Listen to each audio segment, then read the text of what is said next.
اور حضرت مہدی علیہ السلام کے آنے کا قرآن پاک میں ذکر ہے۔ حدیثوں کی روشنی میں آپ نے اس کی وضاحت گزشتہ اردو سوال و جواب کی محفل میں فرمائی تھی، وہ چاہتے ہیں کہ قرآن پاک میں ذکر ہے یا نہیں۔ اب یہ جو انداز ہے سوال کا، اس میں بھی بہت خوش مضمر ہے۔ میرا تجربہ ہے وسیع کہ جب ایک عمومی سوال کرتے ہیں لوگ اور میں ان کے جواب دے دیتا ہوں تو وہاں سے ہٹ کر ایک اور پناہ گاہ میں جانے کی کوشش کرتے ہیں، حالانکہ یہ اہل قرآن نہیں ہیں، مگر چونکہ حدیث کی روح سے زیادہ تر یہ سوال اٹھایا گیا کہ آنے والے کا ذکر ہے، نزول ہوگا، اس لیے میں نے حدیث ہی کی روح سے اس کا جواب دیا تھا۔ مگر اب چونکہ اس پہ معلوم یہ ہوتا ہے کیونکہ میں اس کو دیکھ رہا تھا ان کا چہرہ، کم سے کم اتنی ان میں نیکی ہے کہ ضد نہیں کی، خاموش بیٹھے رہے۔ اب سوچا ہے کہ اصل حال یہ ہے کہ قرآن میں جاؤ، وہاں سے ہمیں شاید کوئی مطلب کی بات نکل آئے، مگر بنیادی باتیں بعض ہیں جو میں اس وقت بھی کھولی تھی، اب میں پھر کھولتا ہوں۔ حضرت صلی اللہ علیہ وآلہ وسلم کے متعلق قرآن گواہ ہے کہ اپنی طرف سے کوئی بات نہیں کرتا، کلیتاً وحی پر مبنی کلام ہے۔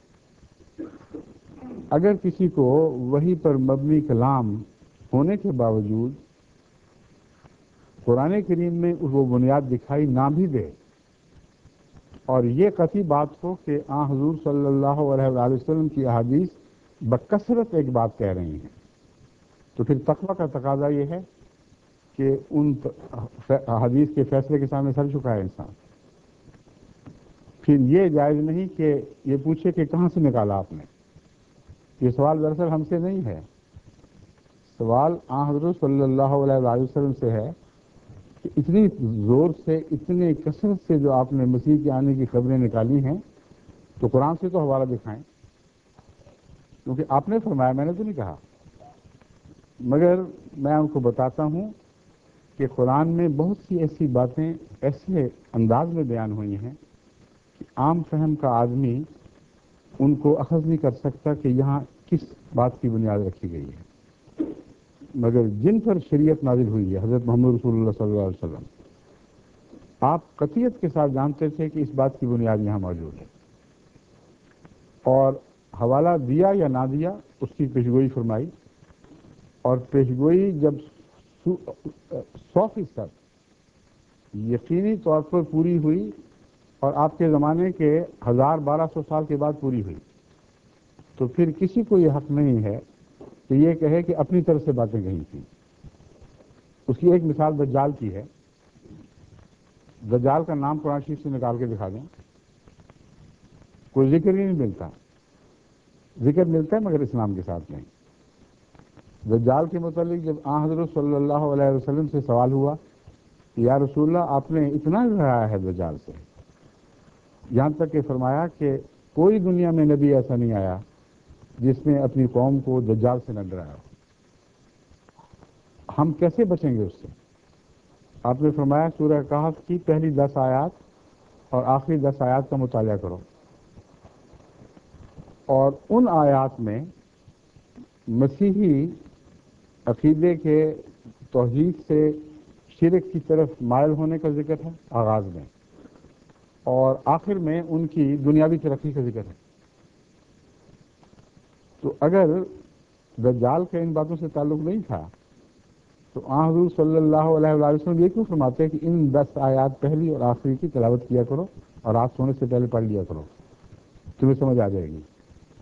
لیکن اب آپ دوبارہ پڑھ کے ان کو دیکھیں، حیران ہو جائیں گے کہ بین ہی نشاندہی ہو گئی ہے، اور حدیثیں جتنی ہیں وہ اسی طرف اشارے کر رہی ہیں، کیونکہ دجال کی حدیثوں میں ہر جگہ فرمایا کہ مسیح نازل ہوگا، یقتل الدجال و یقتل الخنزیر، یقتل الصلیب، یقتل الدجال و یقتل الخنزیر، وہ صلیب کو توڑے گا، دجال کو قتل کرے گا اور سور کو قتل کرے گا۔ اب صلیب اور سور یہ دو لفظ اکٹھے بولے جائیں تو کون سی قوم دنیا میں سامنے آئے گی؟ اور وہ جن کا متع عیسیٰ علیہ السلام ہو. ظاہر بات ہے کہ حضرت صلی اللہ علیہ وآلہ وسلم نے یہ ساری باتیں کھولی اور قرآن سے لی. اس لیے مسلمان کا فرض ہے کہ ایسی حدیثیں جو آئندہ کی پیشگوئیوں سے تعلق رکھتی ہوں پوری ہو جائیں، وضاحت کے ساتھ پوری ہو جائیں. اس کے بعد یہ بحث نہ اٹھائے کہ محمد رسول اللہ نے کہاں سے نکالی تھی، بلکہ عقل استعمال کرے، خود دیکھے، ڈھونڈے تو اس کو ضرور مل جائے گی جگہ.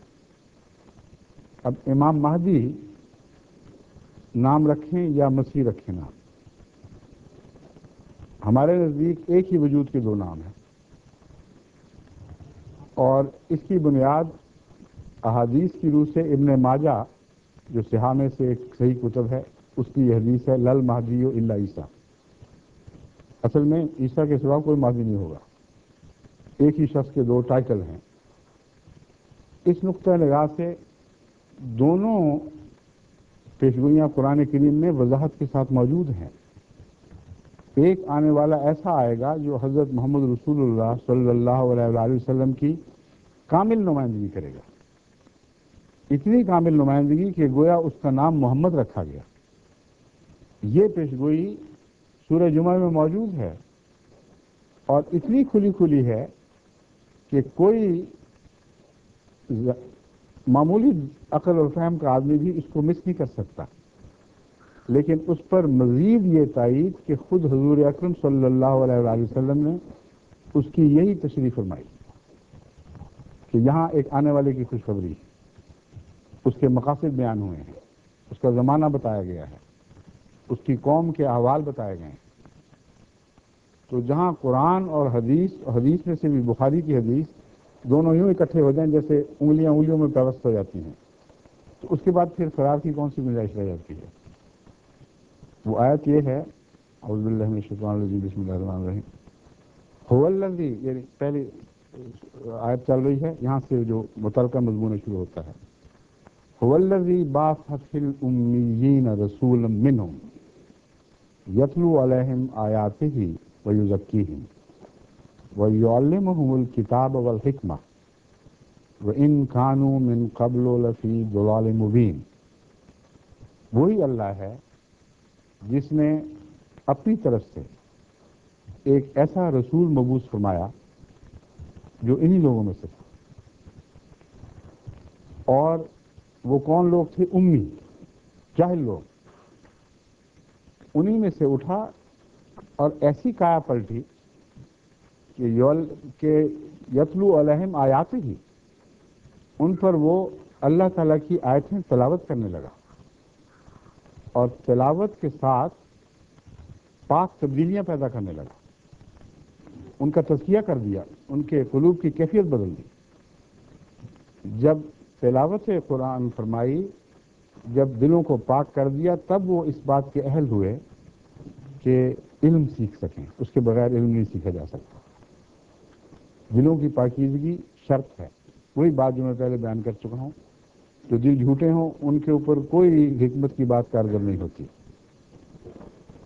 علم سکھائے اور حکمت سکھائے، صرف علم بیان نہ کرے.